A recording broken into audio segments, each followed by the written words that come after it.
What's up guys? Jameson, Rubiksguy, back at it again with another tutorial. This time on the Rubik's Revenge, the 4x4. I've received several requests for a 4x4 video, or a tutorial rather, so when I realized that I could combine helping you guys out with getting college credit once again, I couldn't pass it up. Some important housekeeping notes before we get started. This is a beginner's tutorial, mainly aimed at those who only know how to solve the 3x3. I mention this because I go out of my way to find what I believe to be the easiest way to explain this method. However, this will result in not so optimal turns a lot of the time, but I hope that it keeps it simple to understand, and that was the end goal. It's called reduction because you are essentially reducing the scrambled 4x4 into a scrambled 3x3. I'll get into exactly how that's done later, but once it's done, you can solve it pretty much just using standard 3x3 algorithms. However, at the end of the puzzle, there is something called parity. Don't worry about that right now. We'll cross that bridge when we get there. Also, this method can be extremely optimized into a really fast speed cubing method used by world-class speed cubers who get sub 30-second solves if you really expand on it. So it's a good starting point no matter what your end goal is. To respectfully reiterate, this puzzle does require knowledge of how to solve the 3x3 to complete it. As a matter of fact, one of the last steps of solving the 4x4, or 5x5, or 7x7, or even the beast of a 13x13 that won't even fit in the camera frame. These all can be solved using reduction, and the very last step is a 3x3 solve. My point being, make sure you know how to solve the 3x3. If you don't, check out the description for my tutorial that I made back in 2016. But today, we're not worried about these bigger cubes. Our goal is solving the 4x4. As I mentioned in the 3x3 tutorial, if anybody has ever tried to mess with your cube by taking off the stickers or swapping pieces around and they didn't finish the solve using that cheat and just left it for you to find, you will have extreme trouble and it will probably be impossible to solve your cube unless you finish using those cheats to solve it. Or you could just follow along with the tutorial, see what happens, and if something goes horribly wrong, there's a pretty good chance that your cube was messed with. A word on notation. Cubers use shorthand letters to be able to communicate to each other what turns to make on the cube.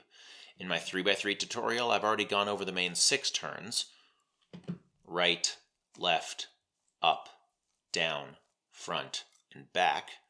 Their prime counterparts, which is a little apostrophe after the letter, so like U prime would be turning the top layer counterclockwise, L prime is a counterclockwise. If you see an apostrophe, it means counterclockwise. If you don't see a special notation, it means 90 degrees clockwise. If you need more detail on notation, check out my 3x3 tutorial, again in the description. The 4x4 adds an additional layer to the notation, literally. But the only changes we need to worry about for this tutorial are what are called wide turns. If you ever see notation written with a lowercase w after it, it means to turn both of the layers on that side of the puzzle. So our w would be turning both right layers of the puzzle clockwise, like this. And uw prime, so uw with an apostrophe, would be turning both top layers of the puzzle counterclockwise, like this. Next, you might notice that the 4x4 has no fixed centers, because it's an even layered cube. This poses an additional challenge over the 3x3. As it means that we have to remember where colors go during our solve. To do that, if you're starting with a solved cube, make note of your color scheme. What's a color scheme, you might ask? That's a great question, unreasonably attractive viewer. Seriously, for being random, you sure are attractive. Oh, sorry, what were we talking about? Color scheme. Yeah. Let's get back to the tutorial then. Your color scheme is the arrangement of the colors on your cube and the actual colors themselves. I'll be using the standard USA color scheme, and odds are you're likely using the same one as I am, but double check. For me, and most cubes out there, my white is opposite yellow, blue is opposite green, and orange is opposite red. In addition to that are the arrangement of your adjacent side colors. The easy trick that I use to remember the arrangement of these is that red, white, and blue go clockwise around one corner, and obviously these match the American flag. You can also remember blue, orange, yellow, boy going clockwise, if that's easier for you, but it's good to know both, just in case. You'll be using this information in solving the first step, so write down your color scheme if you aren't using the one I am. If you're currently looking at a scrambled cube and don't have any solved sides to check your information on, pick a corner and look at it. You can use the 3 colors of that corner to determine the adjacent color scheme and work from there to find the location of all colors. Yellow, red, blue, or white, orange, blue. A cool trick is that if you have a red, white, and blue corner clockwise, or a blue, orange, yellow corner clockwise, you immediately know you have the same color scheme as I do, and you can just pay attention to the tutorial and not worry about writing down your scheme. I'll cover it as we go, and you can just follow along. Let me briefly go over our plan of attack for solving the 4x4, or any big cube beyond this. Our entire goal is to make this cube look like a scrambled 3x3. 3x3s have a single centerpiece on each side, single edge pieces, and single corner pieces. Our 4x4 kind of has these pieces as well, they just need to be paired up if you look at it that way. We are going to be combining like pieces, so we end up with what is essentially this. See? These 4 centerpieces on each side are arranged and paired up in such a way that they are essentially identical to the centers on a 3x3. The groups of 2 edges are paired up, and they become a single edge on the 3x3. And the corners are just corners. By pairing up these pieces, you'll be able to finish the cube with the normal 3x3 solve, and that's why the method is called reduction. You're reducing it to a 3x3. Mine's already scrambled, but go ahead and scramble your cube now, because we're moving on to the actual tutorial. As just mentioned, our first step is to solve the centers. By the way, here's a pro tip. When you're solving the centers, avoid using single inner layer turns like this. They're just wasted movements and will greatly slow you down in the long run. For the center step, you can just turn the cube in half instead. It's a lot faster than backtracking or taking extra time to make sure you're turning just that inner slice. While advanced cubers can solve the centers starting with any color, and you'll get there too with practice, I recommend that we start with white so it's easier to follow along with me. Look around your cube for your 4 white centers. Our first goal is to match up 2 of these into a small block, known as a 1x2 block. So I see 1 center here, 1 here, 1 here, and 1 here. Remember, don't pay attention to the white edges or the white corners. We only care about the 4 pieces in the center. That's why they're called centers. This is an example of a 1x2 block, because it is 1 wide and 2 long. Pairing up the first 1x2 block is pretty much intuition and just work around with it until you get it, but I'll go through some examples for you. If you learned the 3x3 first, it should help with giving you an idea on how the cube moves, which should make the step easier to conceptualize. Here's an example. I notice that I have 2 white centerpieces here. I need to pair them up into a 1x2 block. So I want to make them so they line up in the middle channel here. 1 on the left, 1 on the right. In this particular case, they're both on the same layer, so they will travel together, this inner layer here. I want to move this piece up here into the corner by moving the top twice, and then this piece that hasn't moved will go into place. Remember, I turned this entire half of the cube and not just the slice. Otherwise, it would take longer. Let me give you another example. I see 3 white centerpieces in front of me, here, here, and here. I'm going to ignore the one on the top and show you this example because it might cause some trouble. We can pair these pieces up together relatively easily. I'm going to start with the one on the top right, and I'm going to get it out of the way because obviously I need to rotate this top layer, but it will bring that other piece with it. So I'm going to hide it into the back or the front. It doesn't really matter as long as you're not breaking up what you already have. Turn the top layer by itself. So the first turn here was both right layer turns. And then I'm going to turn the top layer by itself. This piece just happened to bring itself in. Don't worry about that. And now notice how this is on the left inner layer and this piece is on the right inner layer. So when I turn them, they match up into a 1x2 block. Now that we have a 1x2 block, we need to make another 1x2 block of the same color. Then once we combine them, we'll have a full center of all 4 pieces. So hold your current 1x2 block on the bottom of the cube. Where you hold it doesn't really matter, but it's easier to keep track of all of the other pieces you're working on when you know that this is safe on the bottom. Because after all, you don't want to accidentally turn through it and break up your progress. Next, we need to build another white 1x2 block. Just work with it until you can match them up. If they're having trouble lining up together, try turning the face that one of the pieces is on before you slice the cube in half. Here's an example of that. Notice how I have these 2 pieces that need to pair up. Obviously, I can't simply slice them together like this because they're not going to pair up.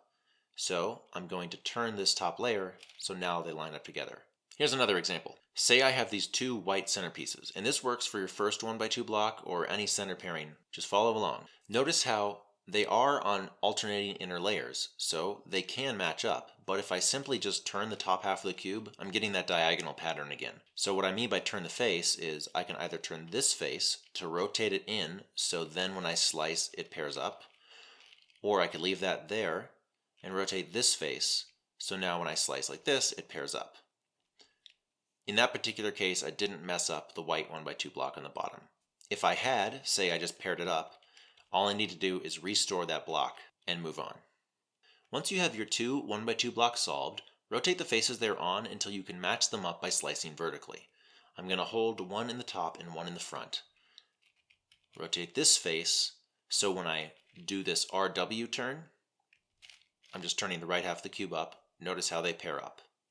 Good work. Our first center is done.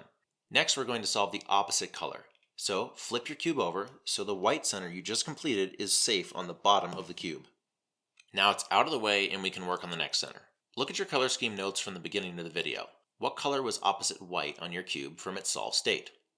For me, and likely for you, it's going to be yellow. If it's not, that's okay. Just solve whatever color is opposite white for you according to your solved color scheme. Just like our white center, we're now going to be solving 1x2 blocks and pairing them together for all of the 6 centers. So go ahead and locate 2 yellow centerpieces, because next we're going to pair them together into a block again. If there are any solved yellow 1x2 blocks already, you can use that set and move them to the top layer like I'll show you soon. So just wait for that if you have a solved 1x2 block. This is where things start to get a little bit more complicated, but stick with it. It's not too bad. We have to start being careful about not permanently messing up our progress. Naturally, as we go along in the solve, however, we will have to temporarily break up solved portions of the cube, like these centers. But as long as we repair them right after storing our completed section in a safe location, all is good. Here's what I mean. This is a key solving technique that will be used in not just the 4x4 solve, but pretty much any twisty puzzle. It goes by other names, but I'll call it solve, store, and restore. I might also say repair instead of restore. The basic premise is this. A lot of the time after solving a center block or an edge set, what you already have solved will get messed up. So after solving what you need to, you will store what you just solved, so when you restore what you temporarily messed up, your new work will stay. Solve your pieces, store your work, restore what got scrambled. I'll show you exactly what I mean in the next example.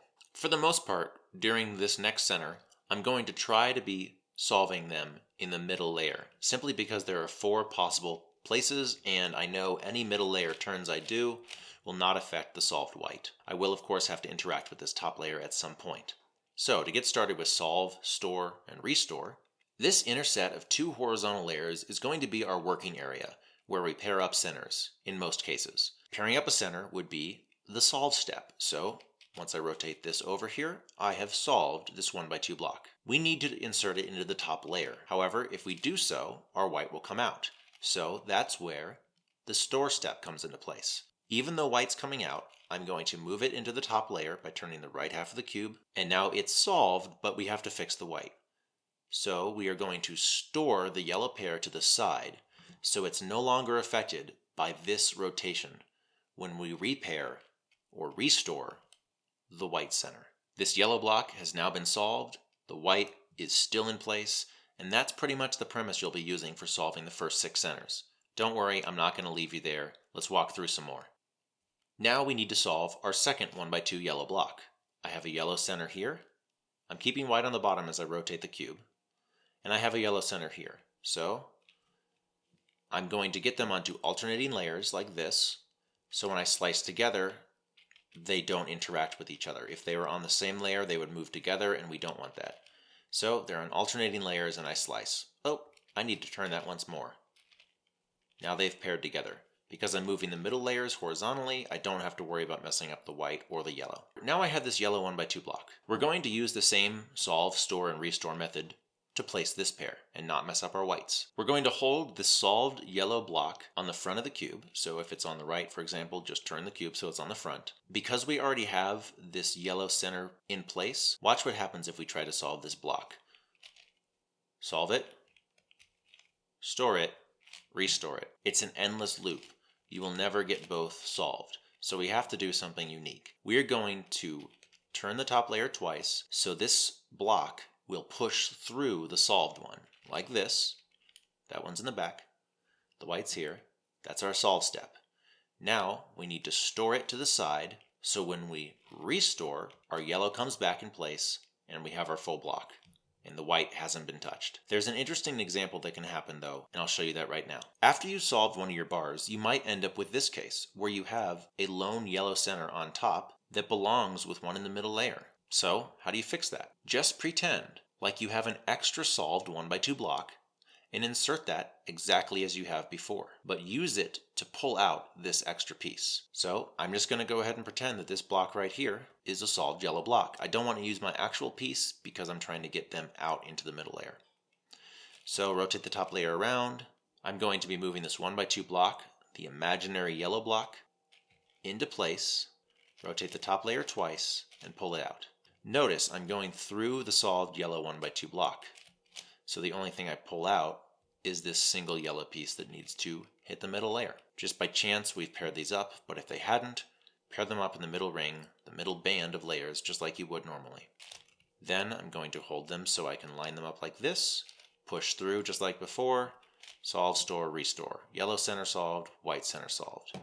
Now you have two opposite centers solved, the yellow and white, and it's time to move on to the last four centers. Rotate the entire cube in your hands so the two solved centers are on the right and left of the cube. I recommend keeping the white center on the right. By the way, when you're solving this third center, as long as you don't turn the top half of the cube like this, you don't have to be as restrictive on the storing and restoring part, since you aren't exactly breaking any progress up, because your solved centers are on the right and left of the cube, and these four layers can rotate freely, just for the third center. Solve these last four centers in adjacent order, as opposed to opposites, like you did for the white and yellow. Pay attention to your color scheme to know which center goes where, and make your 1x2 blocks. Here's some examples. I notice I have these two red centerpieces. Just like our first 1x2 block, I'm going to pair them up like that, and move them to the side so they're vertical. That means that I won't have to worry about cutting through them. They are stored. I see a white center here, and a white center here. I can rotate the cube in half. Oops, they're diagonals. Let me temporarily move it up, rotate the front layer, and then they'll pair up. Now, this red bar needs to match up with this red bar, so I'll move the front counterclockwise and pair them up. Our third center's done. Now is where the color scheme part really matters. Red, white, blue, going clockwise, so I know this has to be blue. I'm going to put the red in the back and solve my blue center here.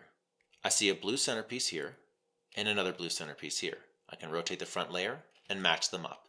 That's the solve step, but we've messed up our red temporarily.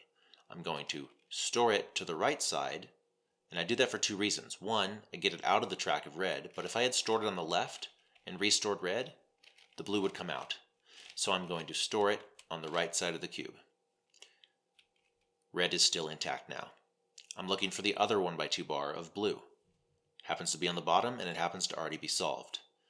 So I'm going to move it to the front, move it to the top, and I've solved the blue, but the red has been broken. That's because I need to do solve, store, and restore. There's an easier way to do this, but in this case, let's go ahead and bring up that free layer with the blue 1x2 block, rotate it to the side to store it. So this is kind of the solve, this is the store step, and this is the restore step.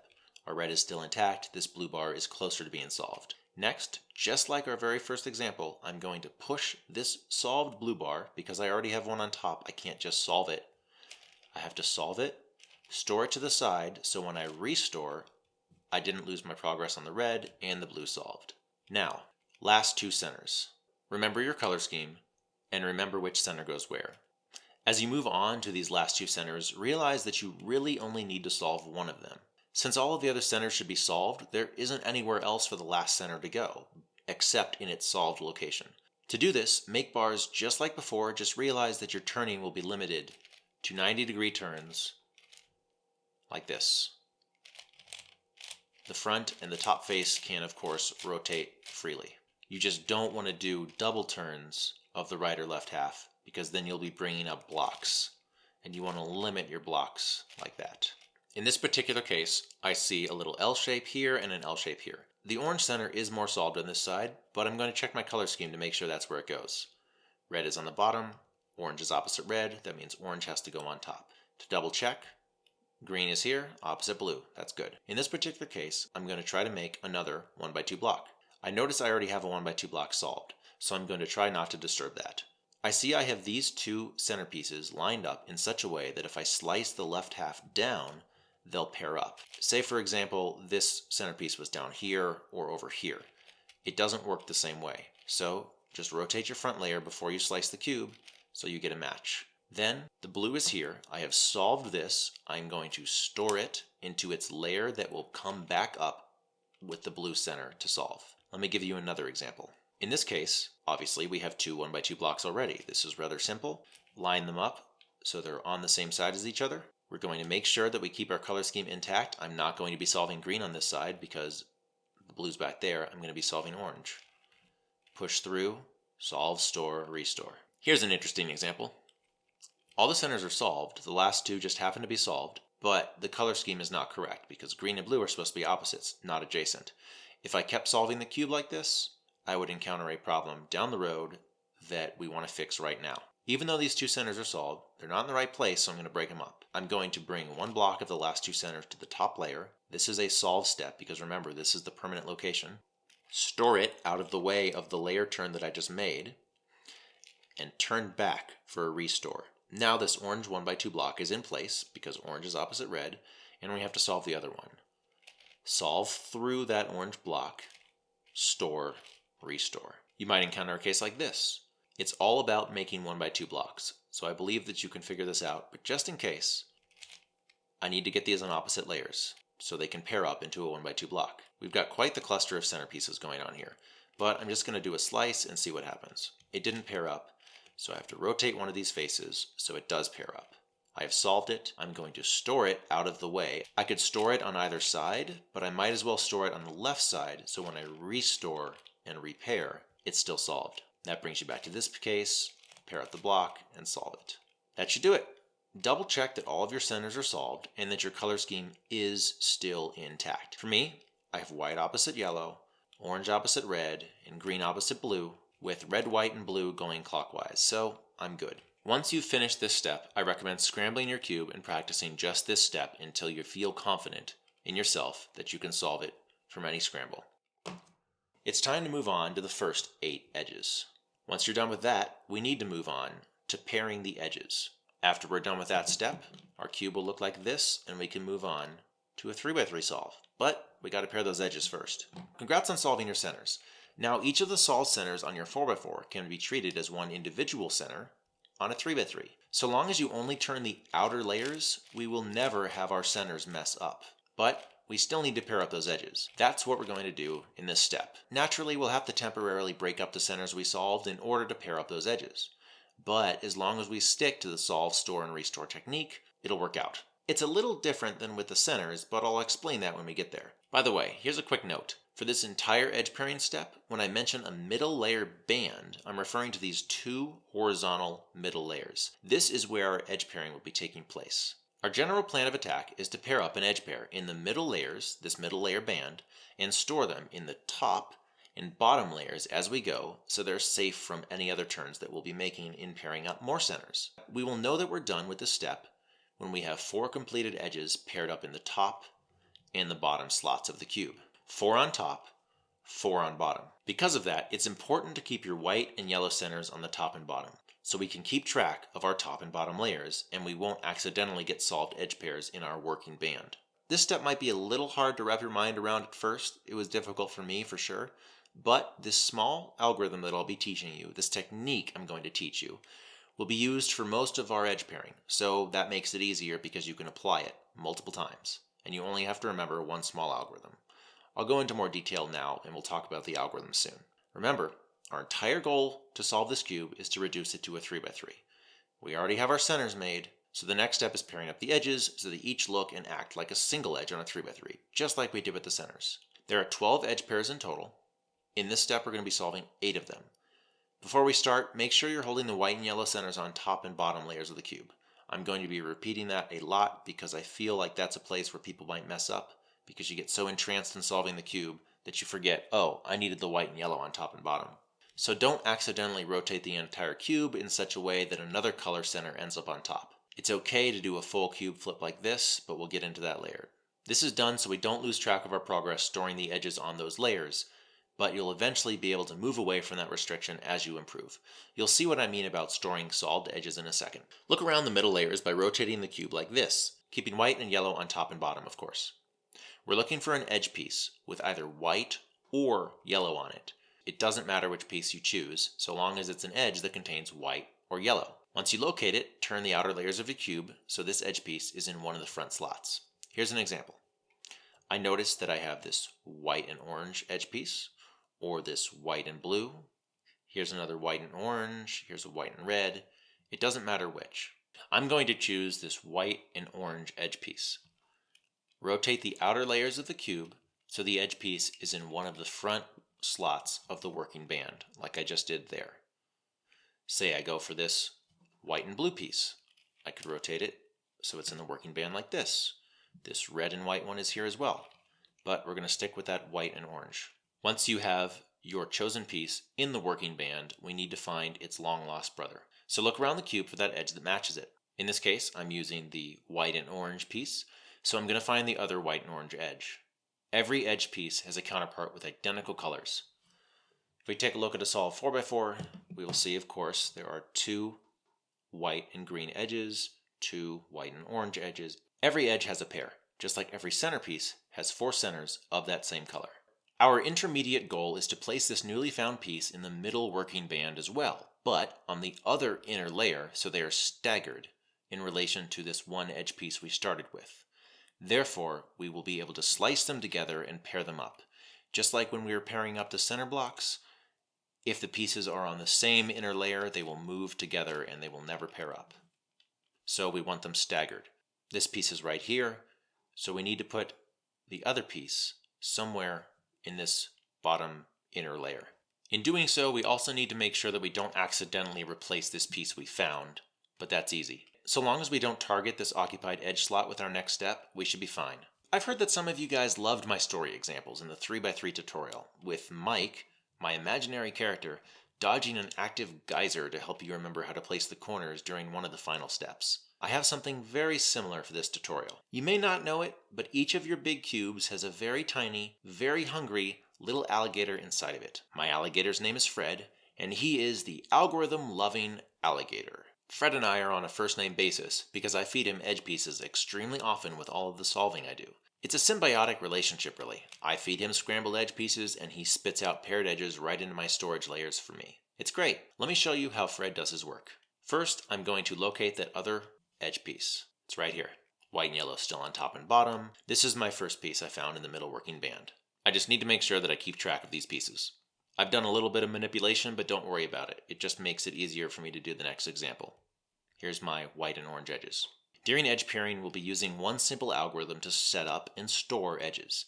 If you need to bring down an edge into the middle layer to pair up, like I do here, Fred opens up his mouth wide as you turn the left or the right layers upwards, and slice the bad edge pair into his jaws, at which point he closes his chompers and sinks back into the inner swamp of your cube, ready for your next request. If you have an edge pair that needs to come out, in the case of storing a solved edge pair, for example, Fred helps out again. Once you solve an edge pair, Fred is happy to help. He comes up from lurking under the water and spits out the solved pair into the top layer for you to store. As it slides out of his mouth, he returns to the swamp. It looks like alligator jaws.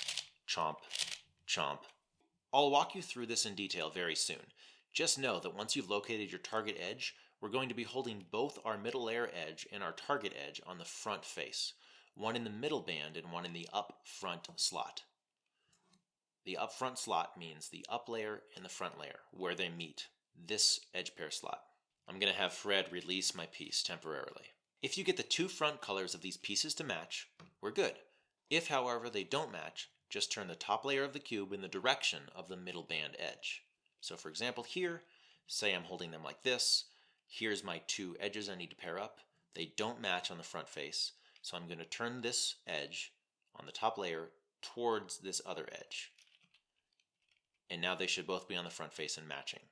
And I might have to rotate the cube in my hands, keeping white and yellow on top and bottom still, to make sure that these pieces are facing me. Now they will still both be on the front of the cube, but their colors will be matching. I'll explain what we're actually going to do to solve these. These two following mini algorithms are basically identical and can be mirrored. Mirroring is a cubing term that basically means that the algorithm can be flipped to apply to either side of the puzzle. Depending on how you use them, these algorithms can serve double duty. I'm going to bring a cube in the 3x3 stage in to show this next example. For moving an edge pair to the top layer, Fred is happy to oblige your request and spit the pair into your storage layer, up here on top. The right-handed algorithm for this is R, U. You could also do a U prime and put it back here. You just don't want it to be in this same layer. And then R prime. If you're trying to pop out the left edge piece, it's L prime, U prime, or U, and then L. So this comes out, sits in the top layer, and then is restored. What I mean by double duty is this: moving a solved edge pair out into storage, or bringing in a bad edge pair.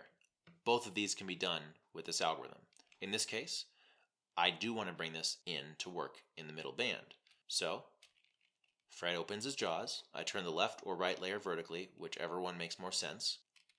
He swallows the piece, and then he comes down into his swamp, at which point this piece is now in the working band. I don't want to swallow it with the right layer though, because that is where my current piece is. So he's swallowing it on the left side. And now it's in the working band, and because we had these pieces matching to begin with, we can then pair them up with a single slice move. If I had them not matching and I had him swallow it on the right side, they are now in the same layer and you can't exactly move them separately to pair them up. So Fred opens his jaws, swallows the piece, and returns to the swamp, bringing my piece down with him. But what if you can't find this target edge piece to pair up with your middle band piece? It could be in the top layer, it could be in the bottom layer, or it could be in the middle band.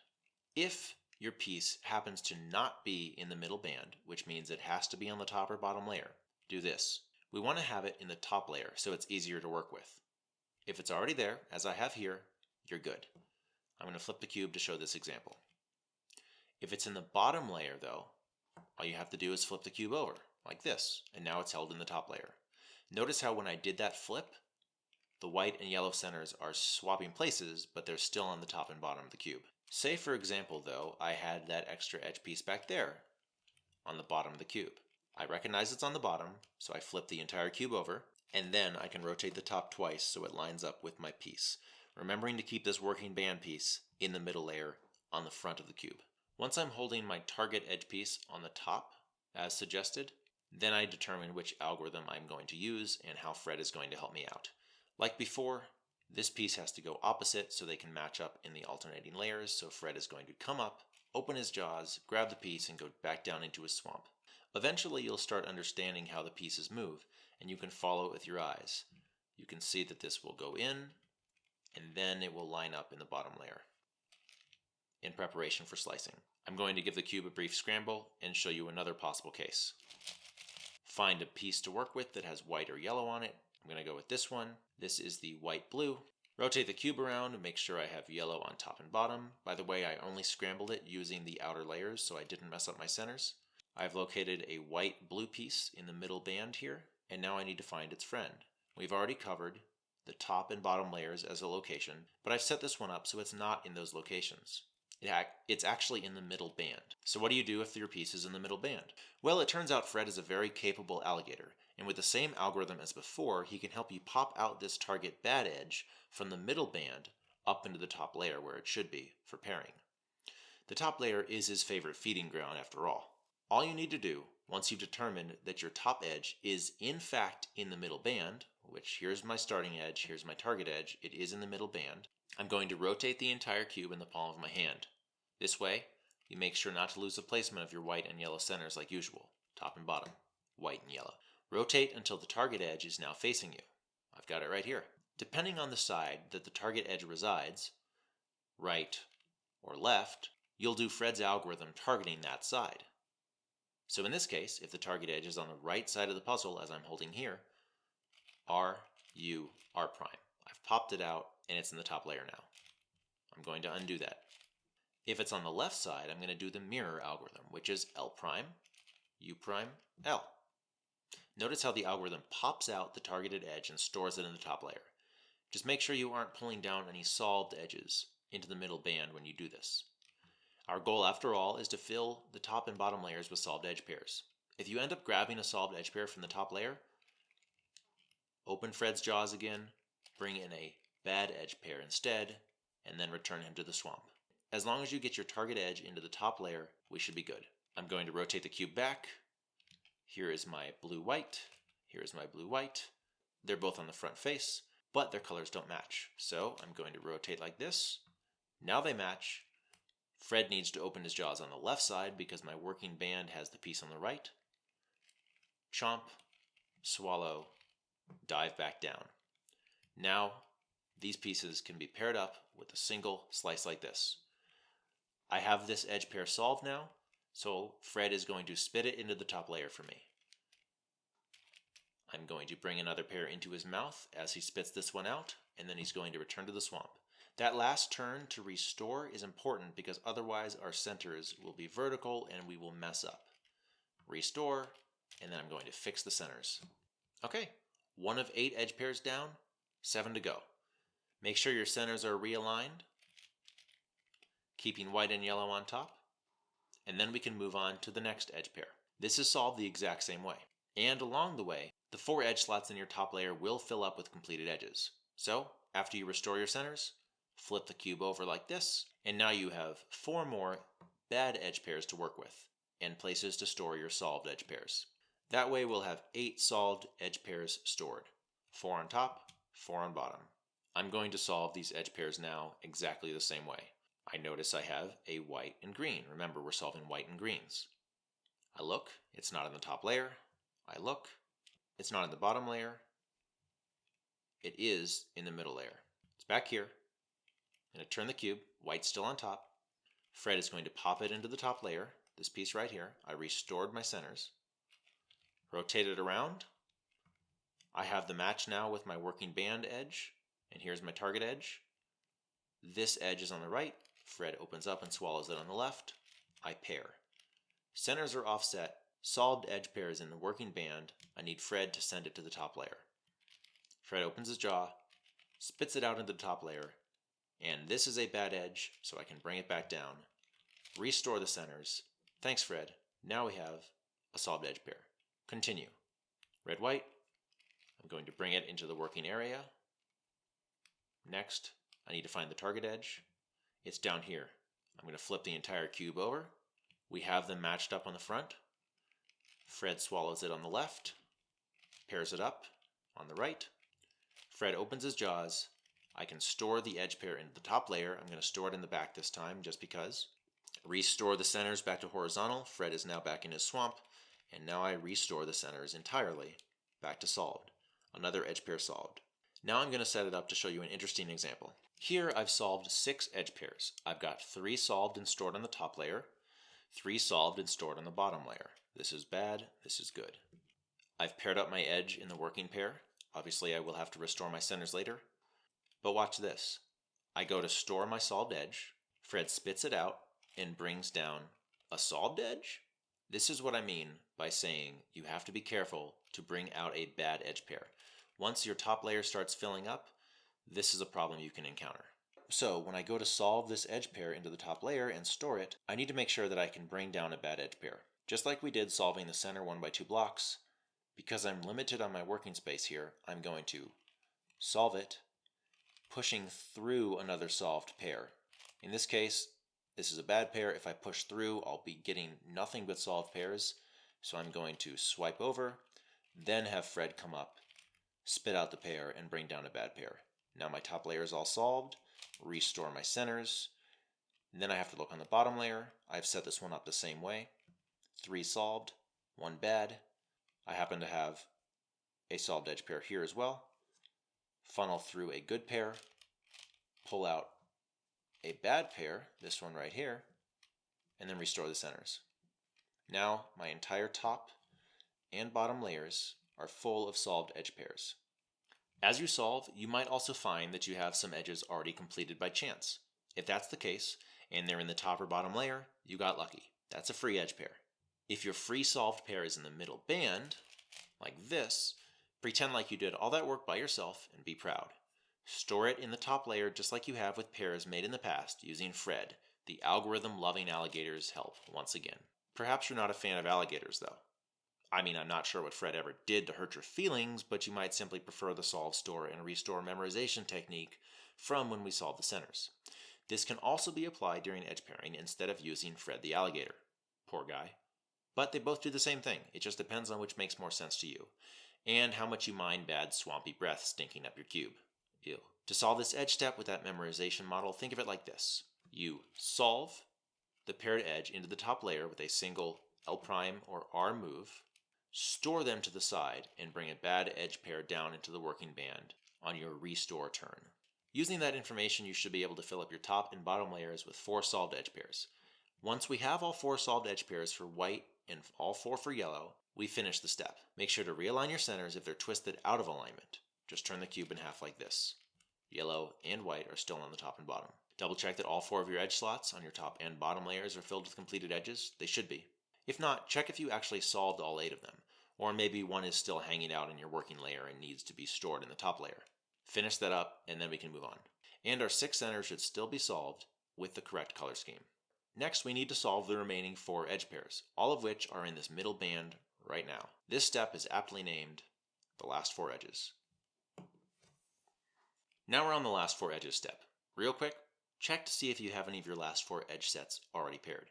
This happens relatively frequently as there are just 8 edge pieces left to be solved, and as such, they can only be so random. If you lucked out, as I did, rotate your cube, again keeping the white and yellow on top and bottom, so you're holding your solved edge pair, or pairs if you got lucky and had 2, in the back slots. You might have to do an R2 or an L2 move to move it back there if the solved pairs happen to be diagonally placed from each other. I just set up an interesting case. I have 1, 2 solved edge pairs. I want to hold them both in the back, so you might have to do an R2 or an L2 move to put them back. I've got 1 in the back left, this is in the front right. They're diagonally opposite from each other, which is when this happens, a simple R2 will store them both in the back. I'm going to scramble this up now just so we have a full step for the last 4 edges. Basically, the reason we're storing the solved pairs in the back, if we lucked out and got any, is that we want to have both of our bad pairs in the front left and front right slots so we can work with them easier. So we're just getting the solved ones out of the way. Here I notice I have all 4 bad edge pairs. I want to keep 2 bad ones in the front to work with, but I also need these back ones out. Basically, we want to hold the cube so at the very least, our unsolved bad edges are in the front layer facing us, here and here. Now, temporarily rotate the cube in the palm of your hand and use Fred, the tiny, friendly algorithm-loving alligator's algorithm, say that 5 times fast. As I was saying, use Fred's algorithm to pop out any bad edge pairs other than the front 2 you just located and move them into the top layer. So in this case, I have a bad pair in the right slot, use Fred's right-handed algorithm. I've got 1 more in the back slot here, pop that out as well. Rotate the cube back around so my original bad 2 edge pairs are facing me, and I have 2 in the top now. Now the back 2 slots are solved. Our last 4 edges that need to be solved are now in the front 2 slots and both on the top layer. That's what we're looking for. By the way, if you got super lucky and you had 1 or 2 solved edges when you started your last 4 edges step, just pop out the bad edges. You're going to keep the solved ones that you lucked out on solved in the back.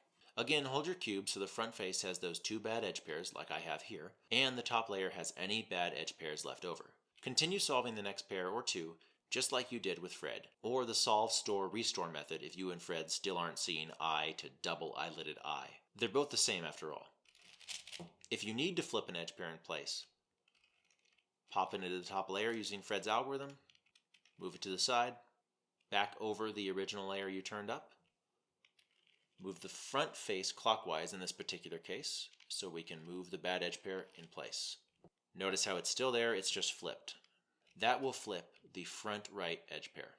If you need to flip your front left edge pair, just rotate the cube and do the algorithm there. Now it's flipped in place. I'm going to solve my 9th edge exactly as I've solved the first 8. I see I have a matching pair here. Fred opens his jaw on the left side, swallows it back down to the swamp. I pair up my edge. The orange and blue is solved. Then I'm going to solve it into the top layer, rotate the top layer around, which will store this, making sure that I rotate this once again in my particular case, because I need the other bad edge to come down, and then I'll fix the centers again. Now my ninth edge is solved. I should now have 3 edge pairs left to solve. However, I lucked out and I got a second pair solved. You might have to solve the other one. Just continue like you've been solving your normal first 8 edges, paying special attention to bring down a bad edge pair when you store it, and not a good edge pair, just like normal. Now you should be on your final 2 edges. Or you could have gotten lucky and solved all of the edge pairs. If that's the case, move on to the 3x3 stage. But you'll likely have to solve the final 2 edges. This is the final 2 edges step. It's the last step in pairing your edges, and it breaks the rules a bit. Line up your last 2 edges that need to be solved on the front face like usual. So, I'm just going to rotate them in place. As long as I rotate just the outer layers, I'm good. I'm not breaking up the centers or the edges. Now they're both in the front face like before. However, this doesn't exactly work, and I'll tell you why. We don't want them staggered on different layers, as we can't solve these the normal way.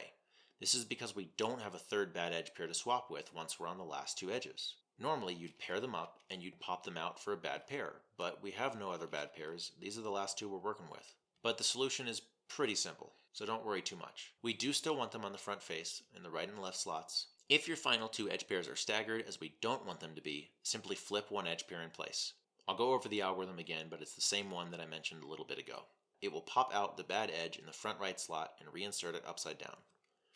R, U, R prime, U prime, F prime, U, F.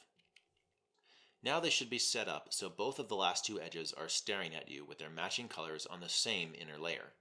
Yellow and yellow, green and green, they are on the same inner layer. Holding the cube like this, slice the top half of the cube to the right, and perform the exact same algorithm. R, U, R prime, U prime, F prime, U, F, and then slice the top half back. Congratulations, your cube should now have all centers and edges paired up, and your color scheme from the beginning of the video should still be intact. If something happened to go wrong, go back to your latest salvageable step and rewatch that section of the tutorial.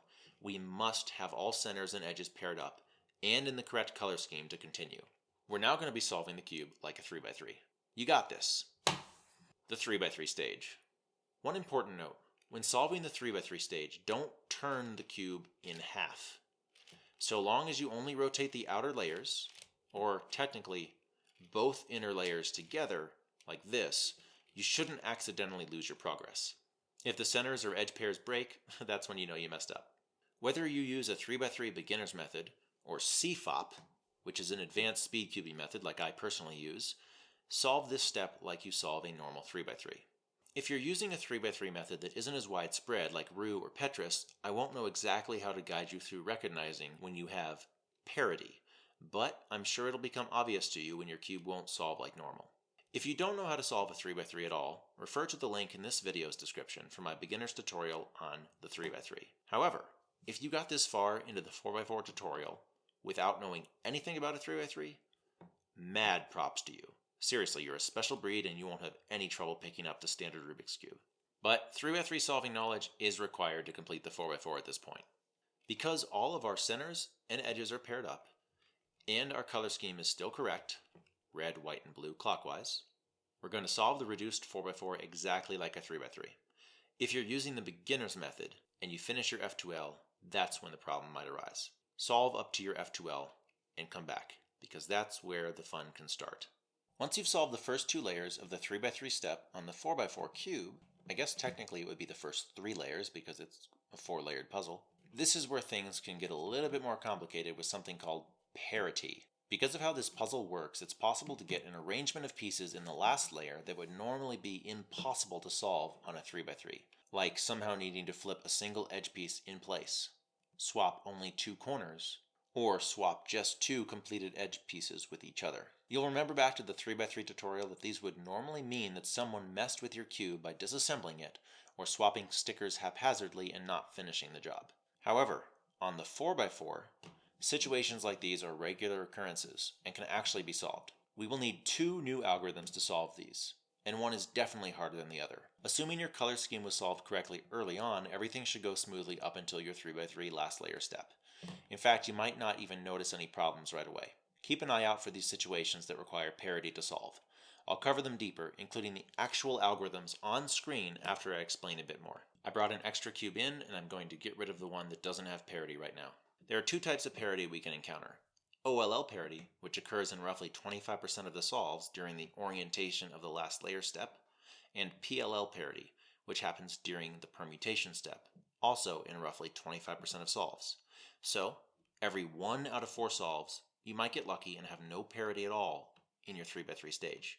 Also, in 1 out of 4 solves, you are likely to encounter both parity cases. I say this because while you're learning, if you encounter a parity algorithm that you don't fully know yet, you can just re-scramble your entire cube, and 25% of the time, you shouldn't encounter any parity case. Obviously, you'll want to learn these eventually, but in the meantime, you can show off to your friends and family. After all, just like the saying goes, 25% of the time, it works every time. So when do these parity cases pop up their ugly heads, Jameson? Well, if you learn the 3x3 from my beginner's tutorial, the OLL parity case may arise during the first of the last layer's 4 steps, which is where you form the last layer cross.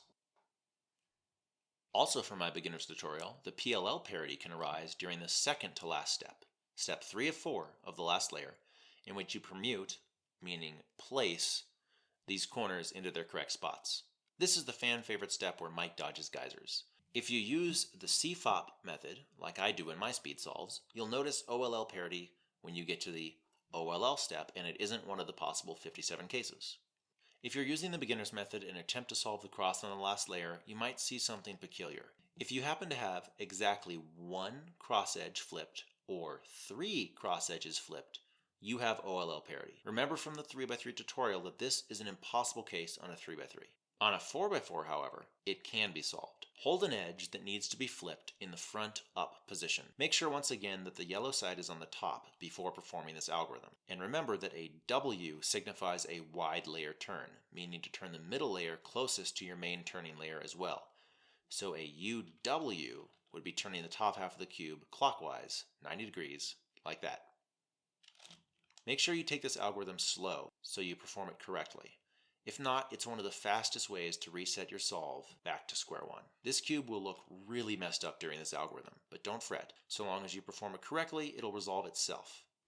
RW2, B2 for the back layer, U2, LW, U2, RW prime, U2, RW, U2, F2, RW, F2, LW prime, B2 for the back, RW2.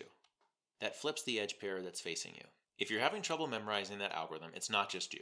Almost everyone I ask has had to learn that algorithm by brute force alone, including myself. If your aim is to memorize the full solution to the 4x4 that is presented here, just take this algorithm slow and keep practicing it in isolation. RW2, B2, U2. Go away, I'm practicing! That's not what I meant. I meant do it over and over again until it sticks. Just like playing a musical instrument, algorithms eventually become muscle memory. Almost no one I know actually remembers the specific moves when they solve almost any cubing algorithm.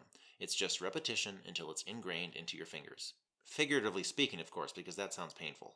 If you happen to have this parity case with just 1 edge flipped up instead of 3, you still have OLL parity. Hold the cube so any of these other edge pairs that need to be flipped are in the up front location, perform the parity, and then you should be able to continue as normal using the beginner's method or a speed cubing method like CFOP. The next and final parity case before you can claim victory over the 4x4 occurs during the PLL stage. For CFOP, the speed cubing method, you'll notice that you have PLL parity if you encounter a PLL that isn't one of the 21 cases that exist.